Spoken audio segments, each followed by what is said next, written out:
What's poppin' T Squad? It's your girl Keisha, and I'm here with tonight's All Tea All Shade, Married to Medicine, Season 8, Episode 1 review. All right, you guys, so the season starts off with the cast talking about the pandemic and the murder of George Floyd and the protesting that was going on last year. Dr. Damon is doing testing in the black communities, and he has Heavenly, Jackie, and Dr. Scott there to help. Heavenly wants to know why Simone isn't there. She asks Jackie, are they still besties? Like, what's going on? What's the tea, girl? Jackie feels like Simone didn't stick up for her last season when it came to the Buffy situation. And then there was, the situation with her friendship with Heavenly, and Heavenly and Simone had gotten into it. And she says that she made it abundantly clear to Simone that she loved her and that she was there for her, but Simone never reached out. Now going back to last season, my stance on everything was, of course, Jackie was very insensitive to Buffy, and she was very dismissive of Buffy's feelings until they got to the reunion. Um, so that's how I felt about that. She was 100% in the wrong. So what is there for her to stick up for you for? You were 100% in the wrong. And secondly, as far as this whole triangle between Jackie, Heavenly, and Simone, I felt like you and Simone have been friends for 23 years, best friends. You and this woman, Heavenly, didn't even get along the first couple of seasons Heavenly was on the show. Now all of a sudden y'all cool or whatever, which is fine. Y'all cool or whatever. But when it gets to the point where she disrespected my husband, um, and said some low down dirty shit, and you still friends with this hoe, now I'm looking at you sideways. I'm looking at you sideways. I really would. Like, if that was one of my best friends where somebody disrespected me on the level of which Heavenly disrespected Simone, and you still friends with this bitch, yeah, we got a problem. Yeah, I'm looking at you sideways. I'm looking at you crazy. So the fact that you said that I'm just gonna stay out of this, first of all, you ain't gonna even check this hoe. All right. That's all I need to know at that point. So Simone admits that her friendship with Jackie is at a distance, as it should be.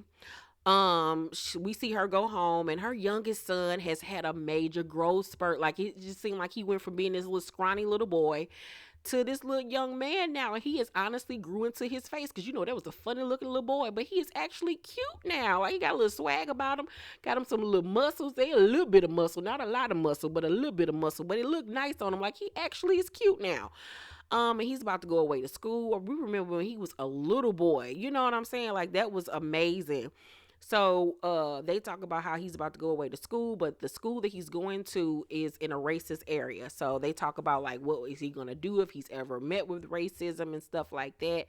And it was just a really nice mother-son scene. So Toya talks to us about suburban life and how she's loving it. Eugene comes home, and they discuss how he gives his all at his job as a doctor, but is giving only 15% of himself at home. This always seems to be the dynamic between them two. So Contessa, we find out, got her degree from Nashville, so she back home regularly now. They've been having issues with babysitters because of the COVID situation, so Scott's family came in to help them.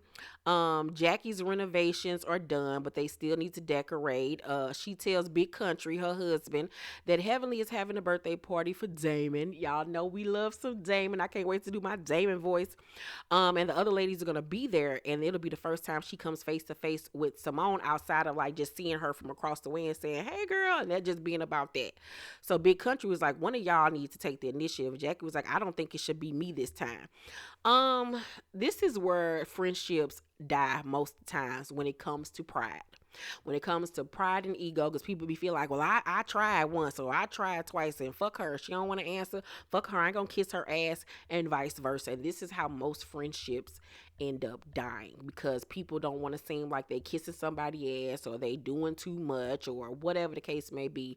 But friendships are just like relationships. You have to fight for them. You have to work at them. Um, just like in relationships, you're going to grow and change. The same thing when it comes to friendships. Over, you're not the same person that you were 23 years ago when we met. I have different values, different ways that I go about handling things. So you have to grow with me and vice versa, or we need to grow apart, you know? And it's sad because I really do like Jackie and Simone as friends or whatever, but they do need to tweak their friendship. It's time for a refresher.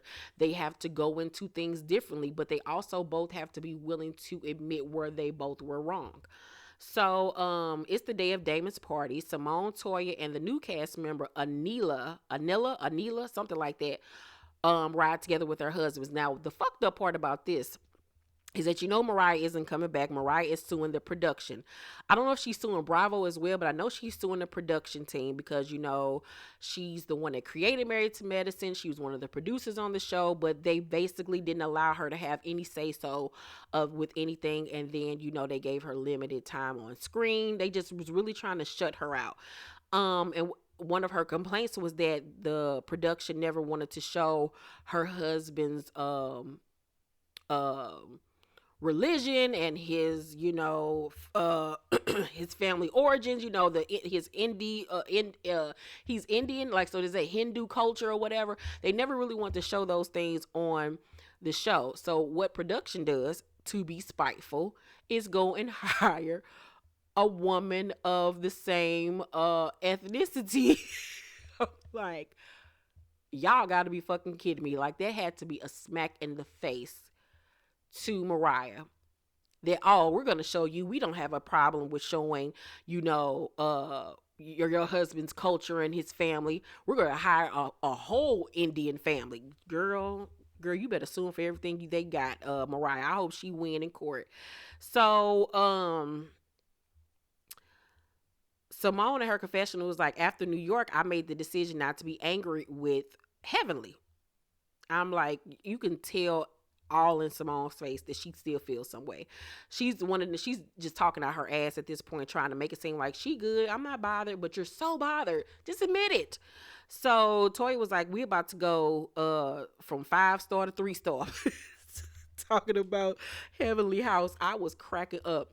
So Contessa and Jackie riding together, and Contessa looked like she a solid gold dancer. Meanwhile, Jackie sitting next to her looking like she wearing one of Mary Jenkins' old tops from 227.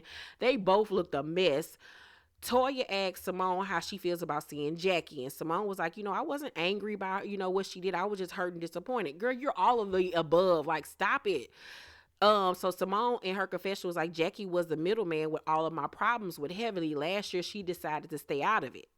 Our relationship has changed.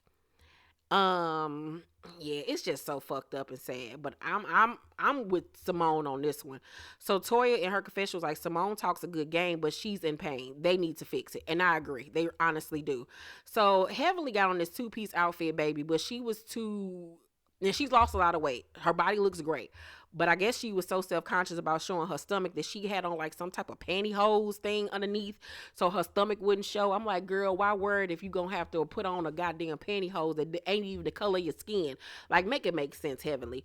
You can't be a hot girl but still got on pantyhose. Like, who wears even pantyhose? Like, girl. So Simone got on a shake and go wig in her confessional. Like, everybody's just, oh, Jesus Christ. Simone and the crew then walk in, and it's hella awkward. Simone was like, we were told we could come. Like, just her energy as soon as she walked in was passive aggressive as fuck. Like, why come? But I know why you had to come, because you're on a television show. But like, Jesus Christ.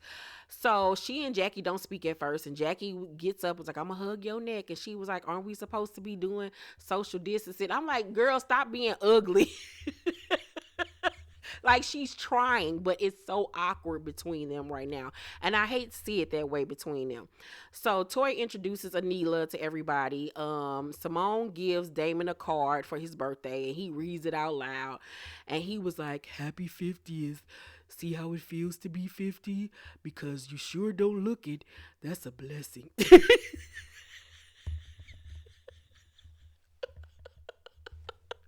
So Heavenly was like, "We have a wonderful marriage. It's almost perfect. We have sex on the regular. Ain't that right, Daddy?" And he was like, "I'm not going to even talk about it. I ain't going to even talk about it. I'm not going to talk about it." So Simone was like, "Yeah, it's good to try to convince people." And it's like, exactly like, girl, you and Daddy's sex life ain't that great. This nigga is Winnie the Pooh. Like, girl, bye. So the men sit down and have a conversation, and Black Lives Matter and everything comes up, and George Floyd, and Damon was like, "Never in our life have we seen nothing like this." And then on top of that, dealing with Black Lives Matter, and I'm gonna tell you, man, I've had a gun pulled on me, gun to my head twice in my life. Now for doing nothing, it's happening to black men all the time. Just recognize it one time. So it's not supposed to be funny, but that man cracks me up the way he talks. So the ladies are sitting and they, talking, and Toya turn up some crab legs because she drunk as shit, and Damon come over telling some, "Just to maintain safety, everybody needs to wear these masks." And I'm like, get your ass on somewhere. So Heavenly asks Simone why she hasn't heard from her and says, "I love you and I miss you, but I ain't gonna kiss your ass." Like, I hate, like, we're adults. Like, can you just put your ego aside and say, "Girl, I'm sorry that I hurt your feelings. I'm sorry if I came between y'all friendship. I'm sorry for saying what I said to you. It was rude. I'm sorry to your husband. I will apologize to him. I do miss you. I value our friendship." Like, why is it so hard for people just to let down their guard, and just say what it is instead of always got to put up a front like, "But girl, I ain't gonna kiss your ass," and do all that extra stupid shit. So, Simone was like, "You don't need to say it to me anymore." So then here come Toya, drunk ass, butting in Thompson. "Y'all hugged it out and rolled on the floor, got drunk and faked it out. All that fake ass shit." And I mean, to keep it a buck, she wasn't lying because they was on some fake shit. There was still animosity there. It wasn't over. There was still feelings that were left on the table. But damn, Toya. So Simone was like, "Before Toya had a tantrum, I was about to say," and then Toya jumped in again and she was like, "It's not a tantrum. It's not a tantrum. You fucking faked it." Heavenly was like, "Not in my house. Not in my house." And Toya was like, "Then put me out. I'm ready to go anyway." I love drunk Toya. Drunk Toya is everything. And then here come Anila jumping in talking about, "If y'all can do that, that's not real friendship." Girl, shut up. We just met you and we don't even know nothing about you yet except for your name. Have several. Sit down and shut up. So, Toy in her confessional say, "Heavenly, bye. Because if you were really serious, you would have called her up to now. You were rolling on the floor in December. It's summertime now." Um, it's different when it comes to Heavenly and Simone. I don't think it's a situation where I gotta keep calling you to make you see that I'm sincere. So I don't think I necessarily agree with that statement. Um, Toy was like, "I'm tired of this bullshit," and she stormed off, and the episode goes off, child. Overall, I give the season premiere a B plus. It was cute for what it was. It started off nice. I can't wait to see how the rest of this season goes. I cannot wait for Lisa Nicole Cloud to come back, child. Her and her foolishness. I'm so ready, and her horrible fashions. Let's talk down below in the comments section. Make sure to thumbs up this video, like and subscribe. Hit that notification bell button so you know when my videos drop. Just beware if I don't post a video this week, you know why. But I'm gonna try to continue to put out content for you guys because it keeps my mind busy. But other than that, I thank you guys for watching this video. I love you sincerely, and I will see you on the next one. Bye.